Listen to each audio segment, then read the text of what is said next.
this is a really serious problem that we have to take seriously.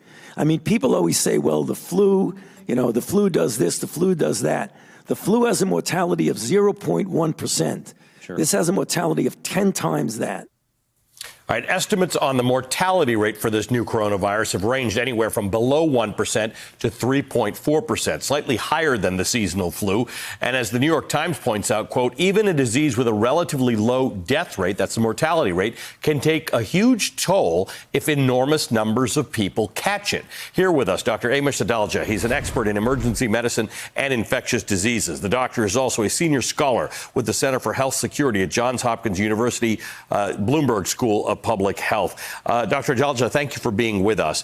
This is what people are trying to figure out. Even the mortality rate's obviously greater than the flu, but when we think about these rates, we don't really understand how we get to the numbers that we're getting in terms of the infection of this. This coronavirus, COVID-19, is more infectious than the flu.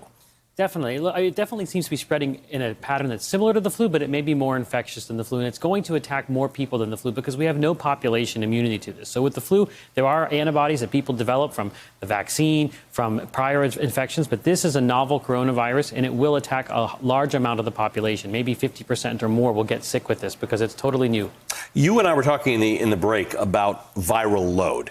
Talk to me about this. There may be carriers have a lot of the virus, and that is what perhaps makes them so infectious? Yeah, so when you think about how infectious you are to other people, one of the key factors is how much virus you shed. And what we're seeing with this coronavirus in some of the studies is that it has a much higher viral load in your nasal secretions, in your runny noses and your sneezes than, for example, SARS was. And SARS was something that was pretty easily containable once people figured it out. But this is behaving more like the common cold-causing coronaviruses, and that's why we're seeing this accelerated spread all over the world. What, in your opinion, is the way to fight this? Obviously, we're getting word out there for people to wash their hands and try and, quarantine themselves, seek aid from doctors, use telehealth if they can. But what, from an infectious disease perspective, is the policy prescriptive to putting a halt to the spread of this? The best thing is to identify those cases and then isolate those cases so they don't spread it to other people. This is similar to what happened in South Korea, where they actually have a low death rate, around 0.6%.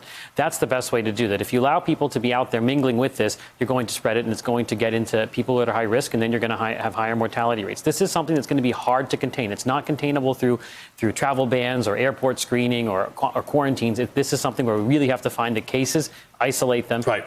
And we have a strange travel ban coming into effect. It's for non-Americans traveling from Europe. I wouldn't have guessed that the virus would make the distinction all that well. No, this virus will infect you no matter what country you come from, and we've seen that. There's dozens and dozens of countries now.